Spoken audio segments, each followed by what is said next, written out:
I'm Alex Facundo, and I am a man who lives by gratitude, character, and faith.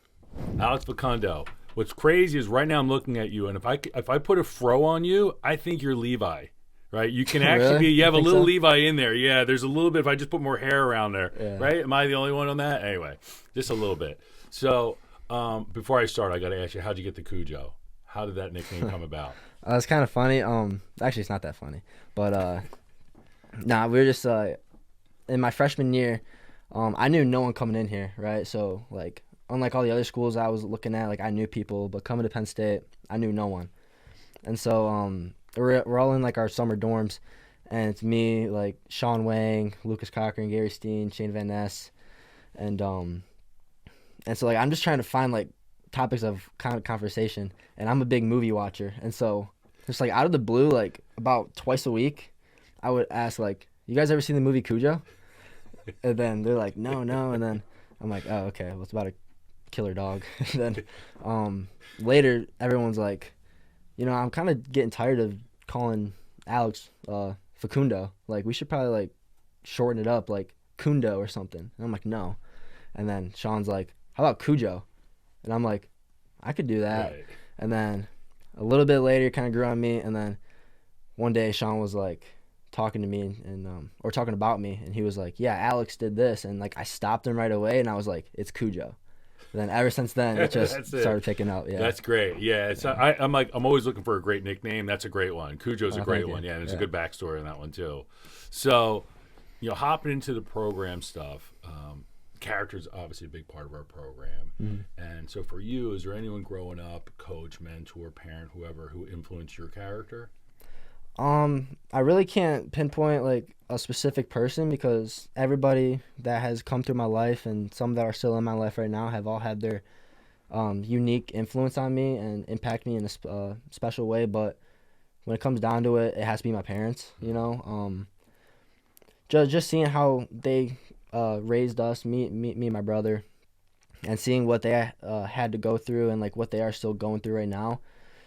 It definitely kind of built me into the person I am right now and Right. the way that I think and just the way that I look at the world and kind of try and like better myself Right. because they're always trying to strive to make us better, Right. better than they ever could have been, and so Right. and that's the tough thing for a parent. And that's a tough thing for me right now to try to come to realize, is like they want the best for me and they want us to be better than them, Right. but like that's not my goal is to be better than them. Like I just want to be there for them, but Right. yeah, they definitely had a huge impact on my life and they still do every single day. Whether it's texting me about little things about how their day's going and Right.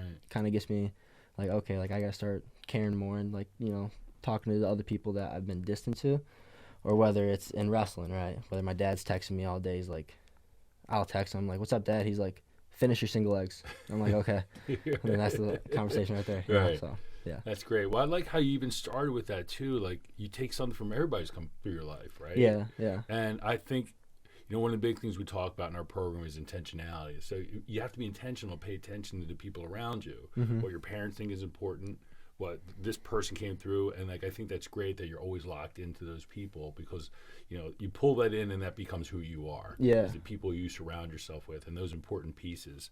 Yeah, for sure. So that informs your character. So how do you think that character extends out into the mat? How does you think that helps you with your performance? I don't know. I definitely, I don't know. From like my parents' perspective, what they've given to me is just like grit, just like toughness, right? And like, so it's always like a fight, and not like an actual fight, but it's like a mental fight. It's just a fight of your surroundings. And my dad always, or like me and my dad, we always love watching war movies and war shows and all this stuff. And every time we see like a sick fight scene, we always relate it to wrestling. Right. And so maybe that's where I get my love for movies and stuff Right. because it's not just entertainment, but it's a way for me to learn in certain areas of my life, So like Right. I can take away little things, like I said, about people that come through my life. And I can also take away little things of that Yeah. from that's movies great. and stuff. And so I remember one time we were watching Olympus Has Fallen, and there was a fight scene, and Gerald Butler like quickly stab this dude, and I'm like, I remember I have a video of it because I was recording it, and then I looked back at my dad. I'm like, dude, that was fast. And then he's like, yeah, that's how you got to be on the mat when you're hitting your single legs. And I'm like, yeah. And so yeah, that's great. I mean, That's great. First of all, Band of Brothers is my jam. That's my go-to. My dad loves that movie. He watches it like whenever he's bored. Yeah, well, it's funny. We watch it every year in our house. We're like Band of Brothers. We would just go through the whole series. But it's also, I think it's big. Like, what's great is Nick Lee was talking about that. Like, his dad would have him. They would sit down, watch movies, and what are the lessons? Like, I always feel, I'm a Philly guy. Mm-hmm. Philly forever. And we have the idea that, like, we have a statue of Rocky, and people come in like, how do you have a statue of a fictional guy, like, on your art museum steps? Mm-hmm. And the real thing for us is that we understand the story of it, and we relate that story into our story. And I think what I hear from you is, when you watch that, like, how does this story influence my story? We're all part of a bigger story. Exactly. Whatever there's certain things we like in those stories, mm-hmm. right? And I love how you touched on grit. And you are in a fight, you are in a struggle, right? And how am I going to succeed? How did these people succeed? What are the elements, and how I'm going to pull it into my moment, right? So that's great. I'm just coming back behind your high points on that. So from a teammate perspective, are there any teammates to help influence your character? Yeah, for sure. I don't want to be like repetitive or anything, but definitely like my roommates that I live with right now, Sean Wang, Gary Steen, Josh Barr, they all help me every single day, like no matter what it is, like, if I'm going through something and like they can see that I'm like in a bad attitude or something, then like they can try to help me with that. And also, like, we all think alike, especially me and Sean. We definitely think alike in certain aspects of life, like mostly in like the fighting aspect, and kind of just like how you are as a person and how you want to grow as a person.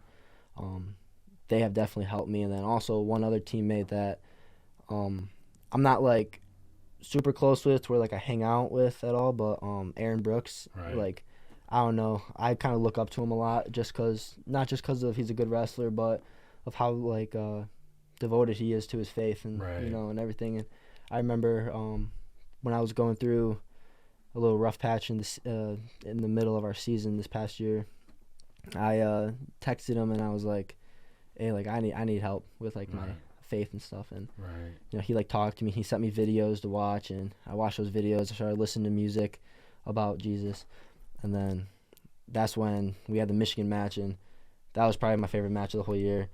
And I just remember after the match, is that the one went in overtime? Yeah, that was great. That was great. Let's go. That was a great one. And then I remember running off the mat, and he was there, and then he was like, "Attaboy, Kujo," and I was like, that was the Holy Spirit, because he always preached about the Holy Spirit, right? And so I try to learn from that, and so that's great, right? People, So the Scripture tells us when a man loses faith, he looks forward it in the face of his friends. Right, and it's great. You can turn to your teammates to help boost you up. Mm-hmm. We all have those paths, right? We all have that downside, and I think that's what makes us stronger. We get it in weights, right? Every year your bench press is going to come down, but then you push it back up, right? Yeah, for sure. So we get that, and then our resilience is built the same way, and that's great. And the only way that works is through connected community. Mm-hmm. That's great that AB could be there for you. Like for sure. Right? He's a great role model. So how would you describe the identity of Penn State wrestling? What would be your attributes for that? I would just like Sean Wang said, like, just freedom. Like, everyone in there when they wrestle, they're just free. A lot of people have smiles on their faces when they wrestle. They're just having fun with it, and they're not taking it too seriously. And a lot of people identify Penn State as a wrestling school, and like for us wrestlers, but I've grown to learn that all of us wrestlers, like, we don't identify as wrestlers. Like, we just identify as good people and followers of Christ.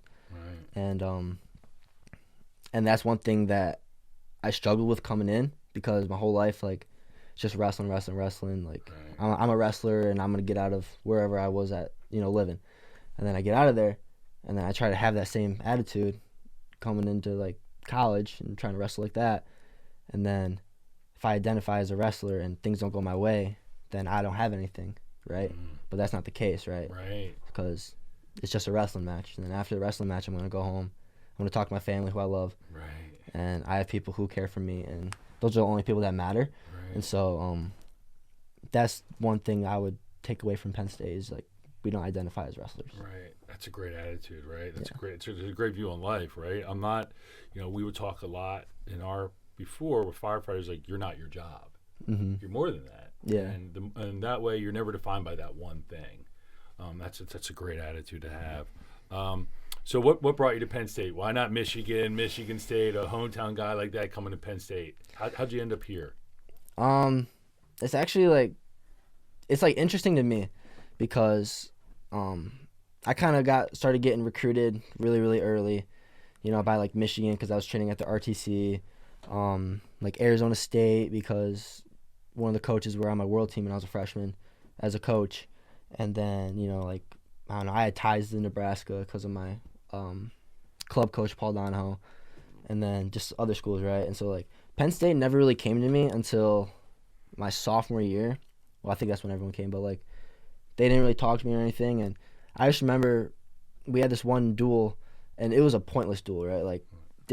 My high school, Davison, we were, top 2 in the state, right? And, there's a big margin from, 1, 2, and then all the others. Right. And so, it was just, a local duel, and, the teams weren't good, first-year wrestlers. Right. Almost. And then we're, sitting in the bleachers, and the next thing you know, we see someone carrying our waters in, and it's Cale Sanderson. And we're like, are you seeing this? Is that Cale Sanderson is carrying our waters? Then he just carried our waters in, put it next to us, and then, I pinned my kid or I did something, I don't know, and I was doing my sprints, and then next thing you know, Cale just walks out. He just looks at me, gives me a thumbs up, and walks out. Then I'm like, huh. And then but growing up, I never wanted to go to Penn State. I actually despised Penn State. Right. Just because they reminded me of a high school team, our rivals. They're really good. They're always winning.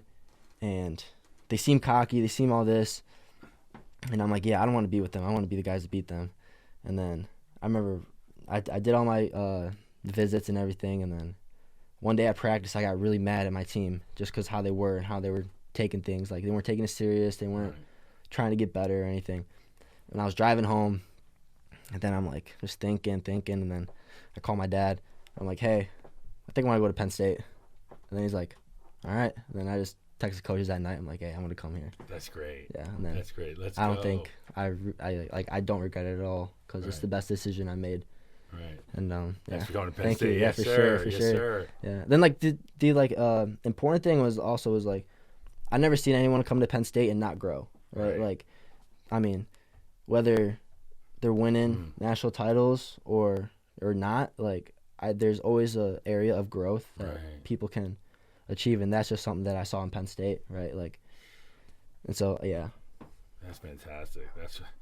So, all right. So we have to go back to baby Kujo, little Kujo. Yeah. What advice would you give him? The biggest piece of advice is don't care what everyone else thinks, because that's a big part that I had in my life ever since I started kind of realizing that I was really good at wrestling was, all right, I'm gonna try to please people. I'm gonna try and put on a show, right? But growing up or getting up until this point right now, these past 2 years, I couldn't realize it doesn't matter what they think, right? Because people are gonna watch the match and then they're gonna go home and forget about it, right? And so you can't please a crowd if they don't care, right? And so, and also referring to the movies that I've watched, this past a couple months ago, me and Sean watched The Last Samurai, and and when Tom Cruise was getting his butt kicked in training with the samurais, he got knocked down. Then one of the guys came to him. He's like, too many minds. And then he's like, what does that mean?